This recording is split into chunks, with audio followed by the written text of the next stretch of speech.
नमस्कार मित्रों, आपके अपने YouTube चैनल में आपका स्वागत है। मित्रों, प्राचीन वेदों में सूर्य को सर्व जगत की आत्मा कहा गया है। समस्त जीवों की आत्माओं का ऊर्जा स्रोत सूर्य देव ही है। सूर्य से ही सृष्टि पर जीवन है। सूर्य का शाब्दिक अर्थ प्रेरक होता है। यह सर्व प्रकाशक, सर्व प्रवर्तक होने से सर्व कल्याणकारी है।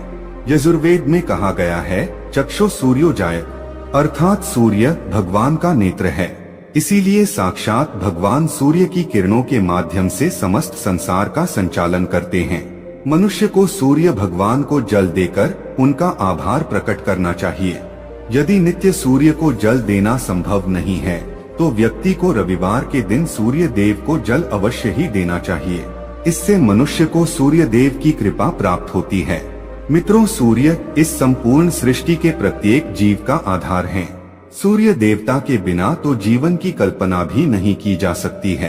परम तेजस्वी सूर्य देवता की उपासना करने की परंपरा अत्यंत प्राचीन काल से चली आ रही है। सूर्य देवता की पूजा के साथ ही उन्हें अर्घ्य देने का भी प्रचलन है। सूर्य देवता को अर्घ्य देने से मनुष्य के जीवन में कई सकारात्मक और चमत्कारी बदलाव होते हैं। भगवान श्री राम से लेकर भगवान श्री कृष्ण भी सूर्य देव को अर्घ्य दिया करते थे। भगवान श्री कृष्ण ने सूर्य देव की महत्ता का वर्णन कई बार किया है। रोज सूर्य देव को जल चढ़ाना एक ऐसा नियम है जो आपकी जिंदगी में बहुत बड़ा बदलाव ला सकता है। सूर्य की शक्ति इतनी अलौकिक है कि इसके बिना ये पूरी धरती तहस नहस हो सकती है। सूर्य देव प्रकाश, सकारात्मकता, इंद्रिय संयम, ऊर्जा आदि के देवता है।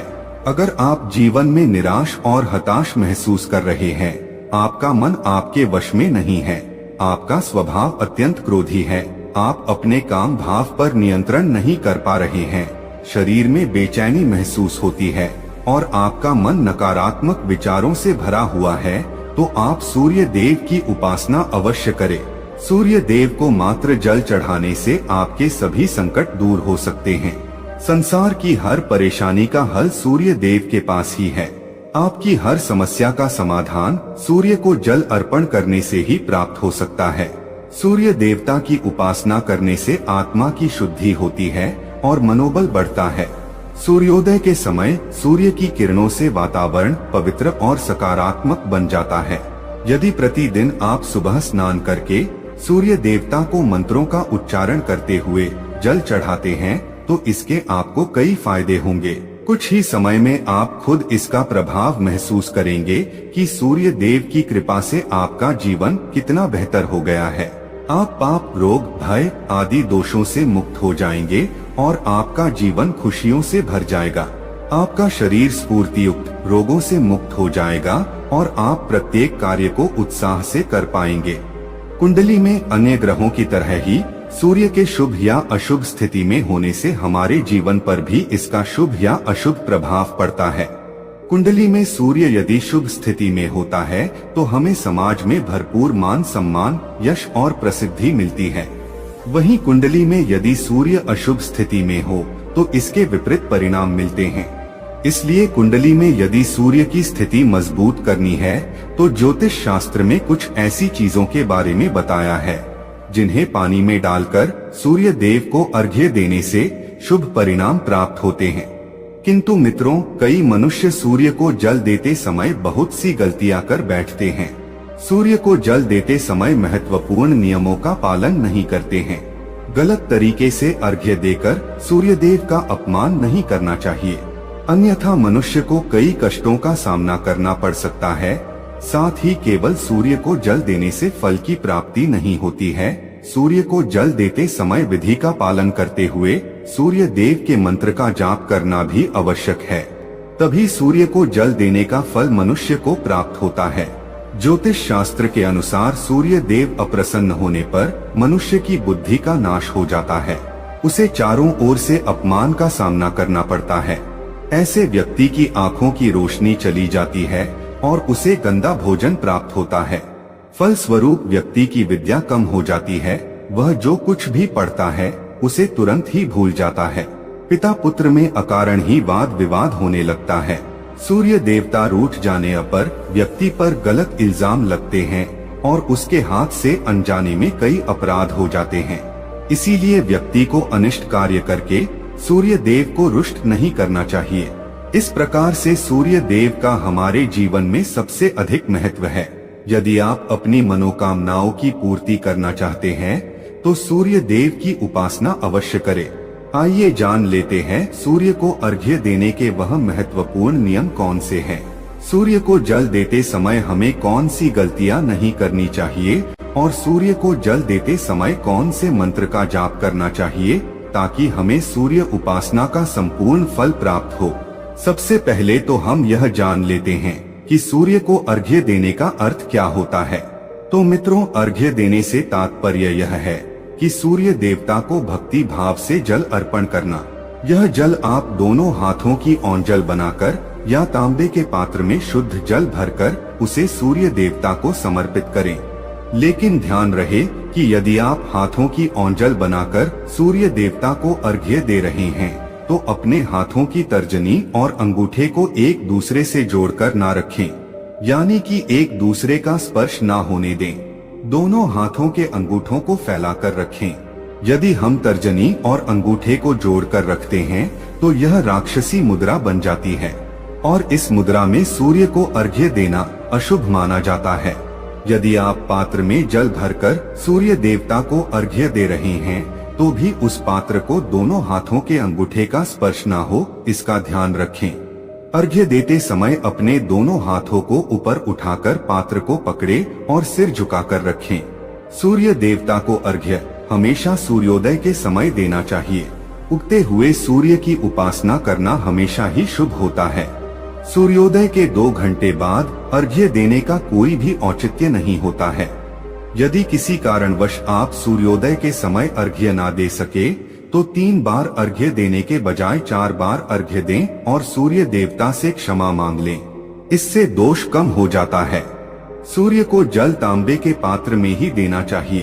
तांबा को सूर्य देव की प्रिय धातु माना गया है, इसीलिए सूर्य को जल देने के लिए केवल तांबे से बने पात्र का ही प्रयोग करना चाहिए। अन्य धातुओं से बने पात्रों में सूर्य को अर्घ्य देने से कोई लाभ प्राप्त नहीं होता है। परमात्मा ने सूर्य को जगत में प्रकाश करने, संचालन करने, अपने तेज से शरीर में ज्योति प्रदान करने तथा जठराग्नि के रूप में आमाशय में अन्न को पचाने का कार्य सौंपा है। इसी कारण से तांबे के पात्र में रखे जल को पीने से व्यक्ति पेट से जुड़े रोगों से भी मुक्त हो जाता है। उस तांबे के पात्र में गंगाजल या पवित्र नदियों का जल भरें। यदि ऐसा संभव नहीं है तो शुद्ध जल का प्रयोग करें। मात्र जल से कभी भी अर्घ्य नहीं देना चाहिए। जल के पात्र में जल के साथ मुख्य रूप से कोई भी लाल फूल, लाल चंदन और अक्षत जरूर डालें। आप चाहें तो इस जल में थोड़ा सा घी, शहद, दूध या गुड़ इत्यादि भी मिला सकते हैं। सूर्य देव को अर्घ्य देने का सही समय तब होता है जब सूर्य लालिमा लिए हो, अर्थात जब प्रातः काल में सूर्य लाल रंग का दिखाई दे तो उस समय अर्घ्य देना सर्वश्रेष्ठ फल देता है। मित्रों, यदि आपने सूर्य को अर्घ्य देने का संकल्प लिया है तो यह संकल्प कभी नहीं तोड़ना चाहिए। जितने दिनों का भी आपने संकल्प लिया हो उतने दिन सूर्य को अर्घ्य अवश्य देना चाहिए।